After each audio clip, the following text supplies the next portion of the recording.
Hello, everyone, and welcome back to the podcast. I'm your host, Joe Two in Love, here with the Dynamite version of Grand Slam, AEW Grand Slam. Will be 2 night extravaganza. Of course, tonight was AEW Dynamite version. Friday we'll get Rampage Grand Slam, but what a show! And again, another night of history for AEW. On September 22nd, 2021. Literally just wrapped up the show a few minutes ago. Go over it all and give my thoughts on the high points, low points.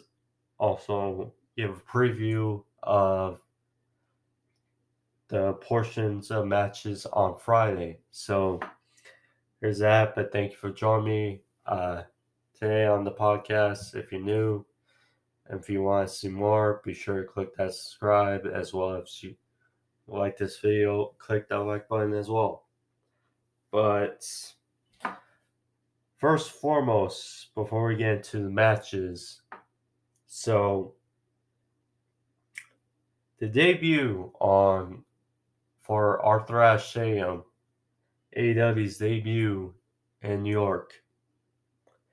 The attendance 20,177. 20,177. That is a record. That is the first attendance, the highest attendance for a wrestling show in New York City since 1980.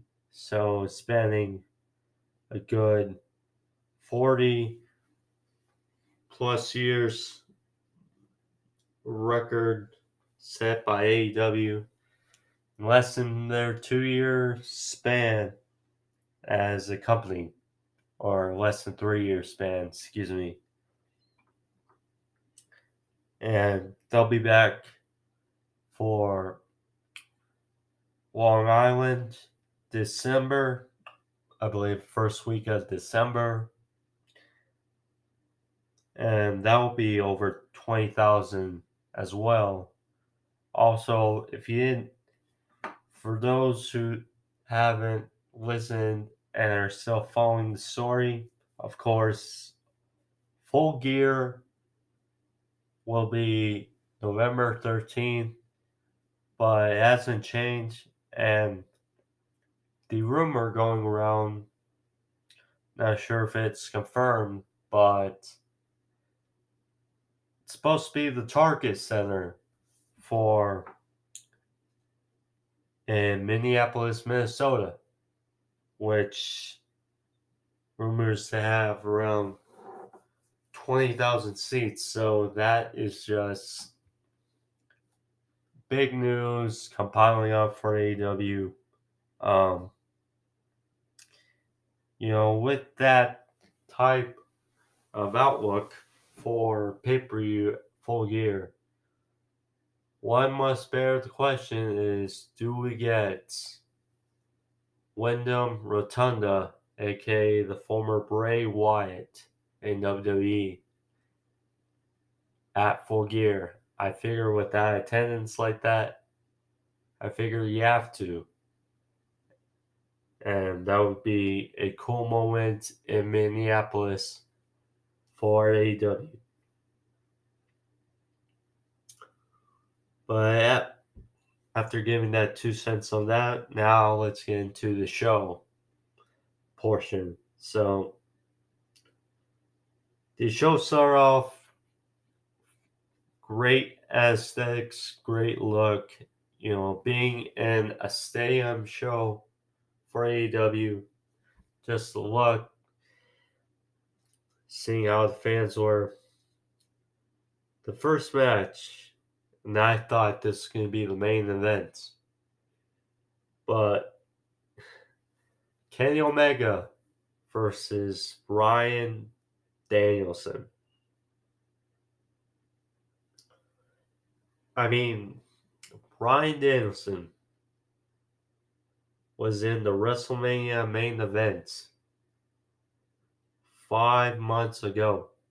And now here in AEW, wrestling Arthur Ashe Stadium versus Kenny Omega in 20 from 20,000 fans. I mean, can't do it much better. This non-title, and this was as every bit as advertised as you can get. I mean, considering the portion of where it was to start the show, you can kind of get the feel of where the finish was going. So they had a filling out process. You know, Danielson, this first match in, I say, 4 months or so, just took a probably took a little bit for him mentally, as far as a little bit of rust. He's was taking it all in from the crowd, but after some chain wrestling, after getting a feel for it, that's when they kicked into another gear. So Omega was center top rope, and a suicida by Bryan. Took a while after the spot to regain himself, but got there.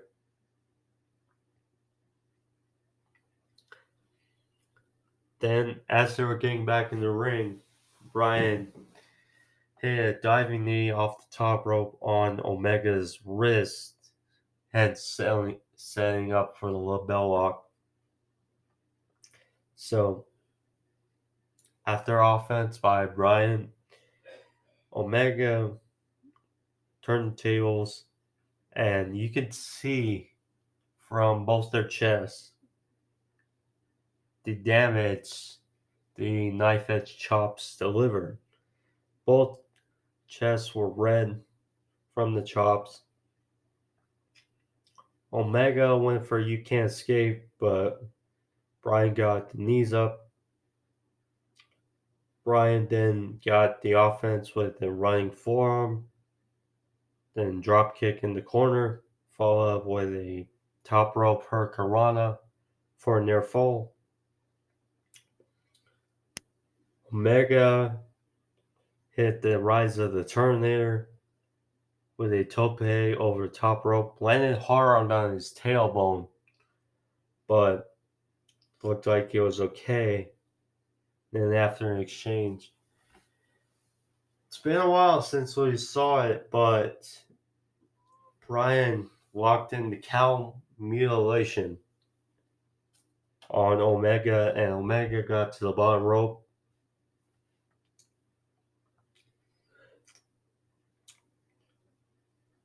Then Omega was on the outside. A diving knee by Bryan, followed with kicks on the ramp, and then Omega countered with a Snapdragon suplex on the ramp. And then Omega got a head start and landed a vid trigger. And then as they were going back in the ring or back from break, I was hoping for no commercial breaks during this match, but oh well. So it was a victory roll by Bryan for a near fall. Then Bryan landed a top rope back suplex off the top rope. Then landed a reverse fisherman bust suplex for a near fall. Then, as they're fighting on top rope again, Omega landed a Dragon release suplex for a 2 count. Followed up with a V trigger, then went for the One Winged Angel, but Bryan countered with a Poison Rana, and then went for his signature running knee, but was Omega count with a powerbomb, followed by the V trigger for a 2 count. Then the action, you just were so invested that, I mean, it ticked off in the back of my mind that this was going to go to a time-limit draw. And then Excalibur noted on commentary that they were less than a minute left in the match. So they were exchanging, and the time ran out, and Bryan went for the LeBell Lock, and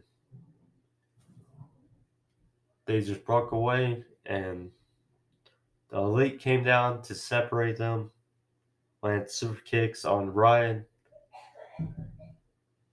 Christian Cage and Jurassic Express came down to save Bryan Danielson. And that was the segment.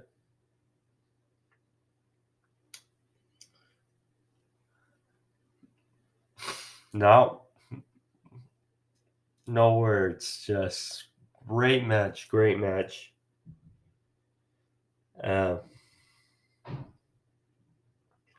I imagine we're going to get this match again.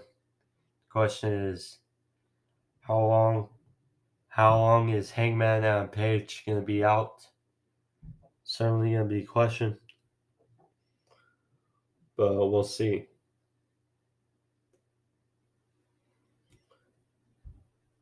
So then we got CM Punk out in the ring. He had a disdain look on his face, as you can tell. He was upset because, of the attack by Team Taz and Powerhouse Hobbs. Talked about their match Friday for Rampage. Claimed that they tried to take him out, tried to take it all away from him, but he claimed pro wrestling is his once again. And he says that Rampage, Hobbs will go to sleep. So, promo by CM Punk, hype up their match for Friday. Good. Then we got MJF versus, Brian Pillman Jr. MJF back in New York. Of course, he's from Long Island. And he shit on Arthur Ashe in Queens. But he was there.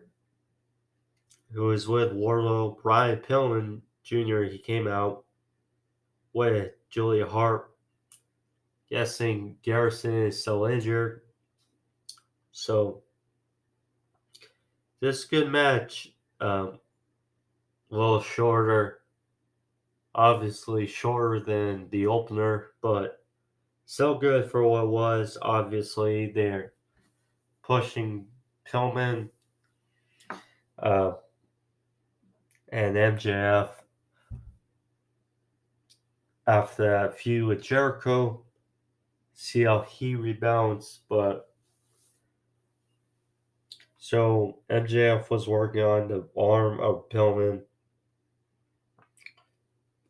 Pillman, he fired back, landed a back body drop, a power slam for near fall.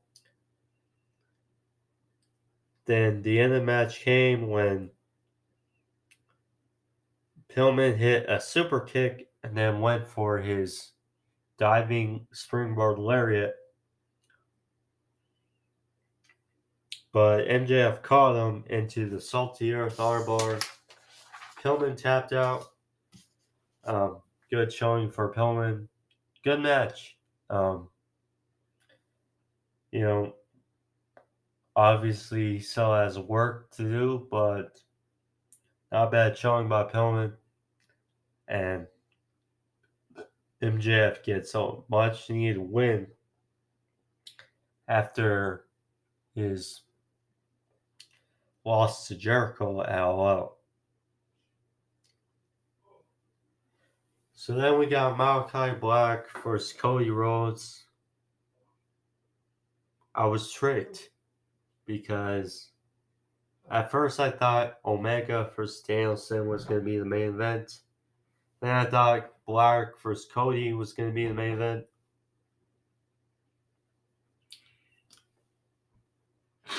Then I figured, I figured after that, okay, they're going to do the women's title match as the main event. Okay, it took 3 guesses, but I got it. So Malakai Black versus Cody. Cody had a big entrance, as you expect, for his first match back.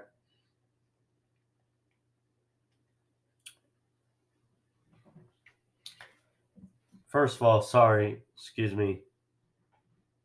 if you had not watched pro wrestling and you watched this match, this was your first match, you could not tell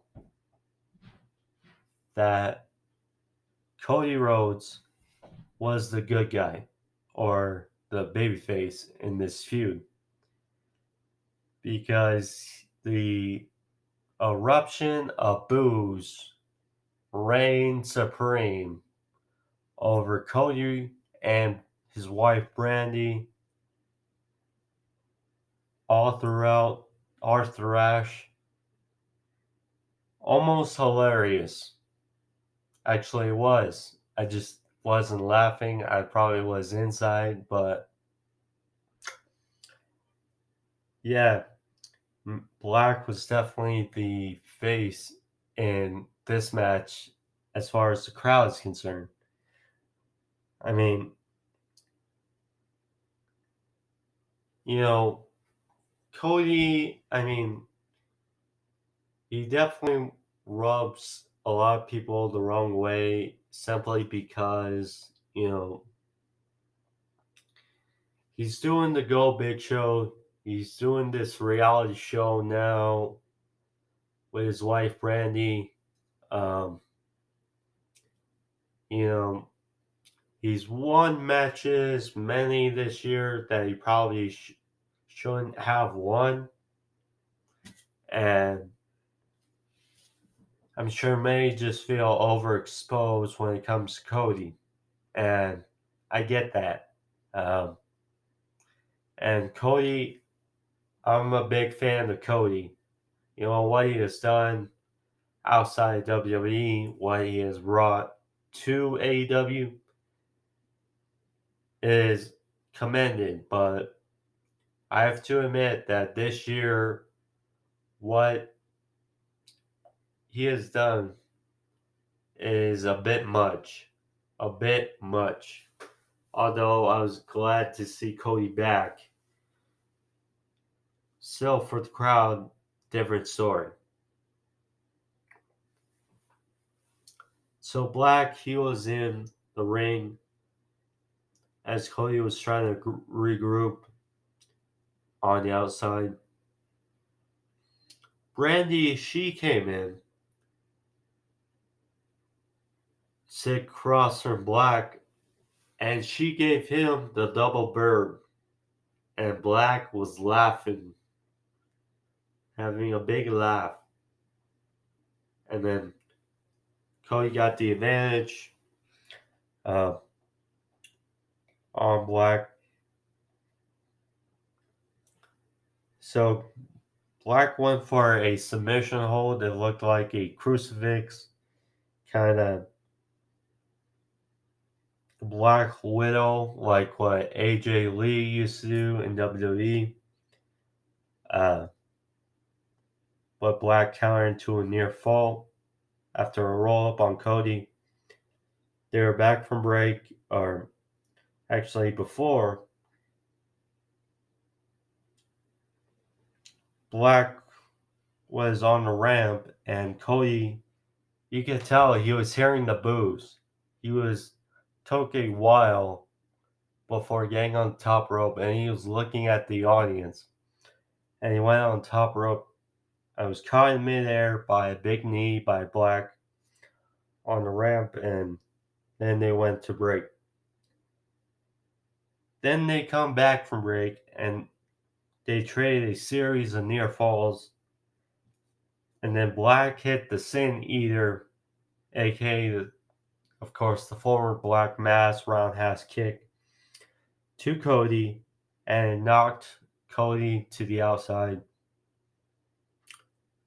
So Black tried to go in, pick up Cody, but Cody was limp. He was out. So Black was like, okay, screw this. So he went back in the ring, settled for a 10 count, but Cody got up, got back in the ring. Black rolled him up for a near fall as Cody got his foot on the bottom rope.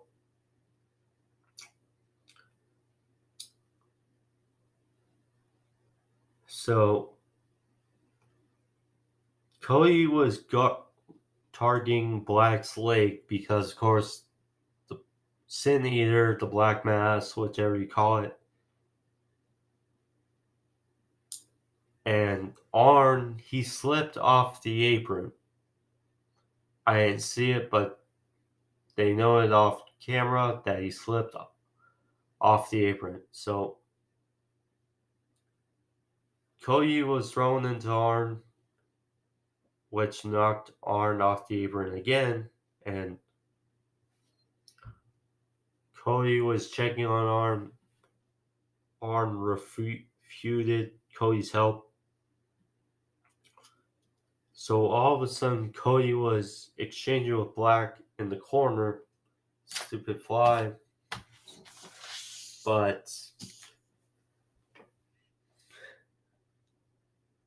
the referee was warning Cody, and so Cody accidentally hit the referee, which took him out for a bit, and then all of a sudden, Black spits this mist in Cody's face, which blinds Cody, and then Black rolls up Cody for the win. Black, right outcome, 2-0 against Cody Rhodes. Right outcome. I guess if you wanted to still keep Cody strong, that was a good way. I guess it was kind of confusing, but still, right outcome. Black wins. What's next? I'm not sure, but decent match, I will say. So then we had Darby Allin and Sting versus FTR. One nice note of FTR is on their trunks and their gear, they had FTR printed on their gear, but it was noted in the font, like of NWO, like what they did for WCW. So that was a good touch against Sting, who was a member of the NWO back in the late 90s. So, or NWO Hollywood, actually. But still, or Wolfpack, excuse me. Wolfpack, sorry. So, first it was double teamed by FTR, mugging on Darby and Sting.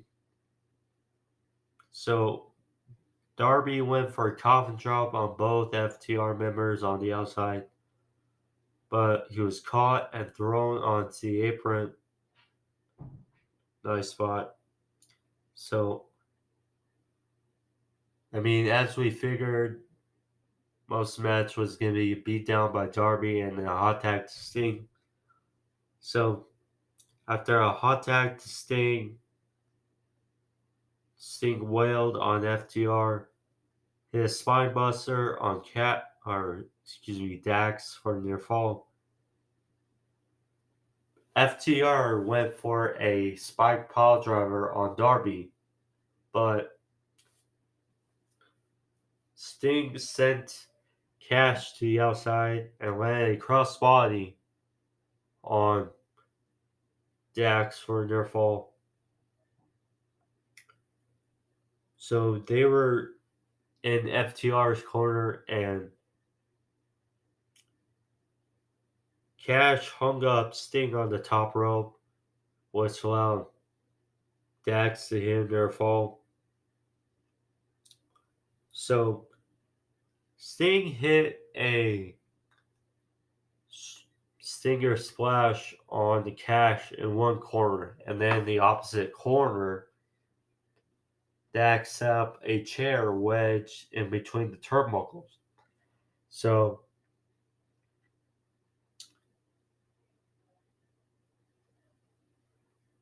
Sting went for a Stinger splash, but caught himself right before he hit the chair. Dax then went head first into the chair. Sting rolled up. Hard went for a near fall. So then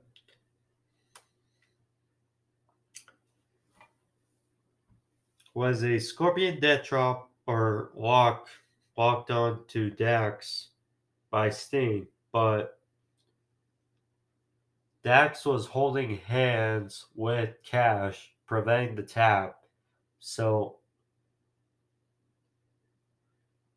Darby got on the top rope, hit a Sting or coffin drop on Cash, took him out, released the grip, and then Sting sat down. Dax tapped, and there's the win for Darby and Sting. They get the win over FTR. Solid match. They would need to. Um, so crazy how good Sting still is in his 60s, but it is true. Great showing. Heck of a platform in Arthur Ashe for both of them. Really good. Then we get to the main event, but before they announced the matches for Rampage again on Friday, and then next week after the run-in by Sammy Guevara on Friday, Rampage. Next week, Miro for Sammy Guevara for the TNT Championship. A bit early for me. I was hoping they'd let it breathe out a little more, but I think we'll have to see because this early, I'm just not sure. But for me, but the main event, Ruby Soho versus Britt Baker for the Women's World Championship. I tell you, Ruby Soho, I mean, she left WWE or she got fired, in the words of Britt Baker, and from not doing much in her time with WWE. She comes to AEW and in AEW's debut in New York City in the main event in front of 20,000 fans in Arthur Ashe. She's main eventing the show with Britt Baker, and that's the other side of the coin. Britt Baker, that just shows you how much of a star and how much belief they have in her, how far she's come. For her to be main eventing this show really speaks to the stardom and the rise of Britt Baker as well. This match wasn't as good and as thrilling as the opener as some of the matches were, but still was good. So I tell you, hearing the music of Ruby Soho is just very charming and just makes it a more genuine feel to when she wrestles, and just good song. So Ruby, she was going to the outside. Because Baker went out to regroup the ring. But Ruby hit a dive on Rebel and Jamie Hayter, who were with Britt Baker on the outside, which took them out for a bit. Then Britt followed up with a super kick, followed with a draping, swinging neck breaker on the outside as they go to break. So then Soho got some offense, landed a Sayo suplex, followed with a thrust kick, but then Britt countered with a super kick of her own as they were both laid out in the middle of the ring. So then Britt hit a sling blade, but as she was going for the lock job, so countered, wants a catapult from Britt to the top rope, landing Zaguri, followed by top rope senton for a near fall. Britt then hit a swinging neckbreaker, a thrust kick for a 2 count. They were on the top rope, and Britt hit a second rope air raid crash for a 2 count. And a curb stomp for another near fall. So then hit her Soho kick, and then Rebel was trying to interfere. She was taken out with a Soho kick of her own. And then Hayter, she interfered, hung up Soho on the top rope. And then Britt followed up, locked in the lockjaw. Ruby taps out, and Britt retains as AEW Dynamite Rampage or Dynamite Grand Slam goes off the air. Good show. Again, history making show. The opener was great. The rest of the card was good, but obviously it peaked at the opening match. So it was good overall, but it was mostly about history. So we got AEW Dynamite Grand Slam tonight. On Friday for Rampage Grand Slam, we got the 8-man tag with Santana Ortiz and the Lucha Brothers versus the Hardy Family Office. Anna Jay versus Penelope Ford. The Super Click, Adam Cole and the Young Bucks versus Christian Cage and Jurassic Express. Got a bunch to go over. We also got the Man of the Year, Ethan Page, Scorpio Sky versus Chris Jericho and Jake Hager. Some good matches. Good stuff. But tonight was good. I imagine that Rampage on Friday will be good as well. 2 hours. So, but nonetheless, thank you. That's the episode for tonight. If you're there and if you like this episode, click the like as well. If you want to see more, click that subscribe. Thank you. I'll be back Saturday. AEW Rampage Grand Slam. The part 2 of Grand Slam. So, there you go. Have fun. Be safe. Peace.